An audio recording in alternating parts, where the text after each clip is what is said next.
네, 안녕하세요. 주도현입니다. 오늘 1월 5일 일요일이고요. 오늘도 리플을 같이 한번 살펴보도록 하겠습니다. 자, 일단 최근 차트 흐름을 봤을 때 오늘을 포함해서 단기적인 차트 흐름이 상당히 중요한 위치다 말씀을 드립니다. 일단 리플 같은 경우에는 제가 이전부터 말씀드렸던 불플래그 패턴, 상승 깃발 패턴, 강세 깃발 패턴이라고도 부르죠. 이런 패턴에서 긍정적인 신호가 포착이 됐습니다. 11월 달부터 만들었던 급등으로 깃대를 세우고 나서 이 삼각형이나 아니면 제가 파란색으로 표시해 놓은 평행 채널과 같은 네모난 깃발을 만들고 있었죠. 그리고 최근 SBI의 추가 투자 소식으로 인해서 12% 급등을 만들어내면서 이 상단 라인을 돌파한 걸 우리가 확인할 수가 있습니다. 그래서 지금부터 중요한 건요. 이 상단 저항 라인을 돌파해 줬기 때문에 다시 이 채널 안으로 들어오지 않는 이 흐름을 지켜보는 게 중요하다는 겁니다. 어제 결국에는 소폭 하락 마감을 했고, 그래서 만약에 추가 하락이 나온다라고 해도 이 상단 라인을 지지 삼아서 추가 반등이 나와준다면 우리가 이제는 확실한 상승 추세로의 전환, 그래서 추가 상승력을 보여줘서 단기적인 고점을 돌파해 준다면 우리가 확실한 이런 추가 상승을 기대해 볼 수 있는 겁니다. 자, 그래서 이것과 관련해서 최근에 기사도 나왔는데요. 자, XRP, 리플이 테더를 제치고 시가총액 3위를 재탈환했고, 여기서 중요한 건 엘리엇 파동 분석으로 인해서 $10 가능성까지 제기가 된 겁니다.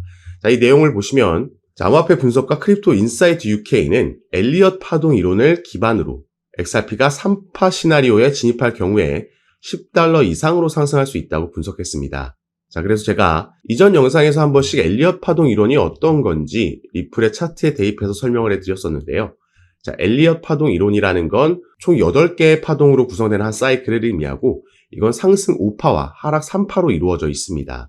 그래서 상승 5파가 1, 2, 3, 4, 5, 그리고 하락 3파가 이렇게 1, 2, 3으로 나온다라는 거죠. 우리가 각 파동당 이렇게 숫자를 붙일 수 있는 거고, 지금 이걸 리플의 차트에 대입해 보면 이 엄청난 급등, 아까 깃대 부분이 상승 1파가 되는 거고요. 최근까지 나왔던 조정이 조정 2파입니다. 그리고 지금 보여준 반등으로 인해서 이 단기적인 고점 라인을 돌파하는 순간이 오면 우리가 상승 3파에 진입했다라고 확신을 가질 수 있는 거죠. 그러면 이 엘리엇 파동 이론에서는 이 상승 3파가 상승 1파와 5파보다 가장 강력하고 길게 나오기 때문에 우리가 이 상승 3파에서도 충분히 신고가 경신이 가능하다 볼 수 있겠습니다. 그렇기 때문에 이런 상승력을 보여주려면 이 채널 안으로 다시 들어오지 않는 게 중요하다. 최근에 돌파한 저항 라인이 이제 그 역할을 바꿔서 지지 역할을 해주는지 확인해 봐야겠다. 이렇게 보시면 좋을 것 같습니다. 다만 우리가 조정이 나와서 추가 하락이 나온다라고 해도 우리가 올 한 해를 길게 전체적으로 봤을 때는 사실 지금 우리가 일봉 하나하나에 전혀 일희일비할 필요는 없다라고 말씀을 드립니다. 자, 이번 사이클은 2017년도 그리고 2021년도에도 그랬듯이 코인 시장에 찾아오는 반복적인 상승 사이클을 가지고 있는 해입니다. 이게 비트코인의 반감기와도 겹치는 해이고요. 또 이게 미국의 대선 이후에 새로운 정부가 들어서는 해와도 겹치는 시기이기 때문에 항상 이 사이클을 반복하면서 코인 시장은 신고가를 경신하는 모습을 보여왔다라는 거죠. 그런데 이 많은 코인들 중에서도 이번 사이클에서는 우리가 리플에 주목해 봐야 된다. 리플이 이번 강세장에서 주인공이 될 거다라고 얘기하는 전문가들이 저를 포함해서 정말 많습니다. 그래서 지금부터는 우리가 왜 지금 일봉에 일일비할 필요가 없는지, 결국에 이번 사이클에서 왜 리플에 주목해 봐야 되는지 우리가 기대해 볼 수 있는 큼직한 호재 소식들과 그 근거도 함께 제시해 드리면서 설명해 드리겠습니다. 그래서 오늘 영상이 리플을 보유하고 계시거나 아니면 신규 투자를 고려하고 계신 분들께도 분명히 투자 판단하시는데 도움이 될 만한 내용이니까요. 오늘 영상 꼭 끝까지 시청해 주시고 그 전에 밑에 있는 구독과 좋아요 버튼도 한 번씩만 눌러주시면 제가 이렇게 영상 제작하는 데 큰 힘이 된다는 점 먼저 말씀드리고요. 추가로 영상 밑에 더보기란 클릭하시면 제가 이렇게 링크를 2가지 남겨놨습니다. 현재 여러분께서 영상을 핸드폰으로 시청하고 계시다면 위에 있는 첫 번째 모바일 전용 링크 클릭하시면 되시고, 컴퓨터로 시청하고 계신 분들은 밑에 있는 PC 전용 링크를 클릭하시면 제가 운영하고 있는 무료 정보방에 입장하실 수 있으십니다. 들어오시면 오늘 영상에서 말씀드릴 내용들 뿐만 아니라 또 새롭게 나오는 뉴스들, 변수들 계속해서 나올 수 있겠죠. 오늘도 이런 이슈들에 어떻게 대응하면 좋을지 실시간으로 구체적인 타점까지 공유해 드리면서 함께 매매에 도움을 드리고 있으니까 여러분들께서도 이런 정보들 가장 빠르게 받아보시면서 투자 판단에 참고하시고 매매 진행하시면 더욱 좋을 것 같습니다. 트럼프 당선으로 인해서 암호화폐 기업들의 IPO 가능성이 커졌다라고 나와 있습니다. 자, 그리고 이 IPO에 대한 기대감은 이전부터도 계속해서 나왔죠. 일단 10월 달에도 리플의 CEO는 이런 얘기를 했습니다. 일단 당시에는 IPO는 우선순위가 아니다. 자, 대선 전이죠. 다만 리플의 CEO가 이런 발언을 했음에도 상장이 된다라면 XRP의 가격은 급등할 거다라는 전망은 사실 이전부터 나왔다라는 거죠. 자, 밑에 내용을 보시면요. 리플의 IPO 가능성에 대해 추측은 수년간 제기되어 왔습니다. 재작년에 갈링하우스는 리플이 향후 상장될 것이라고 자신감을 표명한 바 있으며 SEC와의 소송이 마무리된 이후에는 IPO를 검토하겠다라고 언급을 했죠. 그리고 여기에 대한 시장 기대감. 자, 월스트리트 출신 애널리스트 린다 존스는 리플이 만약 IPO를 추진한다면 주가가 $600까지 상승할 거라고 전망을 했습니다. 이 주가 같은 경우에는 리플랩스가 나스닥에 상장하고 나서 이 IPO를 한다라는 건 리플이 증권시장에 나스닥에 곧 상장한다라는 걸 의미하는 겁니다. 그렇게 되면 리플랩스의 주가가 $600 이상 갈 수 있다라는 거고, 또 다른 이 분석가는 리플사가 적절한 시기에 IPO를 추진한다면 최대 $35까지 상승할 수 있다라고 전망을 했죠. 그리고 사실 리플은 이 IPO를 작년부터 본격적으로 준비해 왔었습니다. 자, 작년 4월 달에 뉴욕에서 비공개 로드쇼를 개최를 했고요. 이 IPO 관련 로드쇼에서 대부분의 투자 기업들이 당시에 참석을 했었습니다. 다만 이때만 해도 SEC와의 소송이 진행 중이었기 때문에 이 투자 기업들 입장에서는 리플의 가치를 알아봤다라고 해도 이 소송이 워낙 리스크로 작용하고 있었던 거죠. 그런데 이제 트럼프가 당선되는 이후에 SEC 위원장이 교체가 확정이 됐고요. 이미 차기 위원장은 친암호화폐적인 인물로 임명이 됐습니다.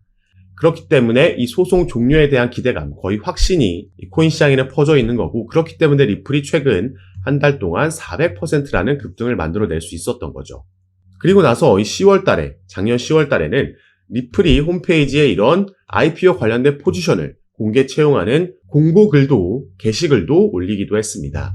그래서 이때도 IPO 가능성 있는 거 아니냐, XRP $600 넘을 수도 있다라는 기대감이 또 한번 형성이 됐고요. 지금 이제 상승 사이클로 넘어가는 시점, 트럼프가 당선되고 나서 SEC와의 소송이 종료될 거라는 기대감에 당연히 리플레스의 IPO 착수, 이런 기사는 나오지 않는 게 더 이상하다라는 거죠. 이걸 충분히 우리가 내년에도 기대해 볼 수 있는 호재 소식이라는 거고, IPO를 본격적으로 진행하게 되면 아까 말씀드렸던 이 투자 기업들의 어마어마한 투자금이 들어오게 되는 거고요. 이건 당연히 리플 시세에 엄청난 호재로 상승 모멘텀으로 작용을 할 겁니다. 그래서 첫 번째로는 여기에 대한 기대감 우리가 가져볼 수 있겠고, 자, 또 한 가지는요. 제가 이 부분 전에 말씀을 드렸습니다. 자, QCP 캐피털의 공동 설립자인 다리우스 시트는요. 암호화폐 시장은 미 대선보다 블랙록의 역할이 더 중요하다라고 얘기를 했습니다. 자, 누가 이길지는 중요하지 않다. 다만 그보다는 블랙록이 암호화폐 시장에 진출한 게 더 중요한 이슈다라고 얘기를 한 거죠. 이 블랙록의 CEO인 레리 핑크라는 인물은 비트코인은 가치 저장 수단이다 발언을 했고, 이미 암호화폐가 미국에서 투자 수단이 됐음을 의미한다라고 얘기를 했습니다. 자, 바로 이 블랙록이 암호화폐를 주류화시킨 장본인이라고 나와 있죠. 작년에 비트코인의 급등이 시작되면서 1억 원을 넘기고 신고가를 경신할 수 있었던 그 시작점이 바로 블랙록이 비트코인의 현물 ETF를 신청했다라는 소식이 전해지면서 이게 시작이 됐던 겁니다. 결국에 현물 ETF를 승인시켰고, 바로 직후에는 이더리움의 현물 ETF까지 승인을 시켰죠. 그리고 최근에 블랙록은 리플에 어마어마한 자금을 투자할 거라는 관련 뉴스도 제가 전달해 드린 바가 있습니다. 자, 그런데 이 ETF 같은 경우에도 SEC가 그 승인 권한을 가지고 있기 때문에 이것도 마찬가지로 XRP의 현물 ETF도 내년에 거의 출시가 확정적인 상황입니다. 그래서 사실 이것보다 또 하나 우리가 기대해 볼 수 있는 이슈가 바로 이 부분이라고 볼 수 있겠는데요. 자, 이 기사를 보시면요. 블랙록의 CEO, 이 레리 핑크라는 인물이 올해 초에 했던 인터뷰에서 나온 말입니다. 물론 이전에도 같은 말을 여러 번 했는데, 이 비트코인과 이더리움의 ETF는 모든 자산 토큰화의 시작이다라고 얘기를 했습니다. 그래서 밑에 내용도 함께 보시면요. 자, 그는 위험한 신생 자산군에 대한 노출을 제공하는 안전한 방법으로 평가받는 ETF가 금융시장 기술혁명의 1단계였고, 2단계는 모든 금융자산의 토큰화가 될 것이라고 강조했습니다. 자, 이게 블랙록이 작년부터 계속해서 지금 강조하고 있는 RWA, 리얼 월드 에셋입니다. 실물 자산 토큰화라는 테마죠. 그래서 블랙록에서 RWA 펀드를 신청했을 때도 당시에 관련 테마에 있는 코인들이 급등하는 모습이 나왔던 겁니다. 자, 지금 갑자기 리플 얘기하다가 왜 지금 블랙록 얘기를 하고 있냐? 바로 리플이 이것과 직접적으로 관련이 있는 사업을 출시했기 때문입니다. 자, 제가 저번 달에 이 뉴스 전달해 드렸습니다. 리플이 은행용 암호화폐 수탁 서비스를 출시했다. 이게 영어로 커스터디 서비스죠. 자, 그럼 이 수탁 서비스, 커스터디 서비스가 뭔지 보겠습니다. 이건 디지털 자산을 보관할 수 있도록 지원하는 서비스로 은행과 핀테크 고객이 디지털 토큰을 보관하고 유지할 수 있도록 하는 다양한 기능을 제공한다. 이를 통해서 리플이 핵심 결제 부분을 넘어 지금 사업을 다각화하고 있다 나와 있습니다. 그리고 여기서 더욱더 중요한 건요. 자, 리플은 향후 점점 더 많은 실물 자산이 디지털 토큰으로 거래될 것으로 예상하며 이 커스터디 서비스 고객이 XRP 레저를 타용해서 법정 화폐, 금, 석유 같은 상품, 부동산 등 실물 자산을 토큰화할 수 있도록 할 것이라고 밝혔습니다. 제가 방금 말씀드렸죠. 실물 자산 토큰화, RWA고 이게 미래에 엄청난 먹거리가 될 겁니다. 여기에 또 블랙록이 바로 주목하고 있기 때문이죠. 이 실물 자산 토큰화라는 건 여기에도 나와 있듯이 모든 상품, 부동산까지도 토큰화할 수 있다는 겁니다. 그래서 우리가 지금 한국에서 저 멀리 바다 건너에 있는 미국의 원룸 전체도 아니고 한 평만도 우리가 거래하고 소유할 수 있다는 거죠. 지금은 와닿지 않지만 이건 충분히 실현 가능한 얘기고 그래서 블랙록이 이미 주목을 하고 있고 여기에 대해서 리플도 작년에 이 관련 커스터디 업체를 2곳이나 인수하면서 준비하고 있었던 겁니다. 이 실물자산 토큰화 RWA가 성장하고 주목받을수록 리플의 커스터디 서비스도 함께 상승할 수 있다는 걸 말씀을 드리는 거고요. 여기에 아까 말씀드렸듯이 소송 이슈까지 SEC가 취하하게 되거나 그렇지 않더라도 법정으로 가서 승리한다라고 해도 어떤 식으로든 이제 리플은 이 소송의 리스크에서 벗어날 수 있다. 그 말은 이전부터 준비하고 있던 IPO, 나스닥 상장도 기대해 볼 수 있겠다 보여지는 부분입니다. 그래서 우리가 정말 오랜 시간 동안 이 소송으로 인해서 이 리플 홀더분들이 마음고생 많이 하셨을 텐데 자, 지금 당장 급등이 나오지 않는 건 아쉬울 수 있겠지만 이제 정상 궤도로 조금씩 계속해서 올라갈 겁니다. 다만 이 와중에도 상승만 나오는 차트는 절대 있을 수 없기 때문에 상승과 조정, 지지 만들고 이런 패턴이 반복되면서 나오겠죠. 그래서 우리가 가능하다면 이 반등 나오는 타점에서 추가 매수가 들어간다면 추후 사이클이 지나갈수록 우리의 수익률은 더 크고 절대적인 수익금도 늘려갈 수 있을 거라 말씀을 드리겠고요.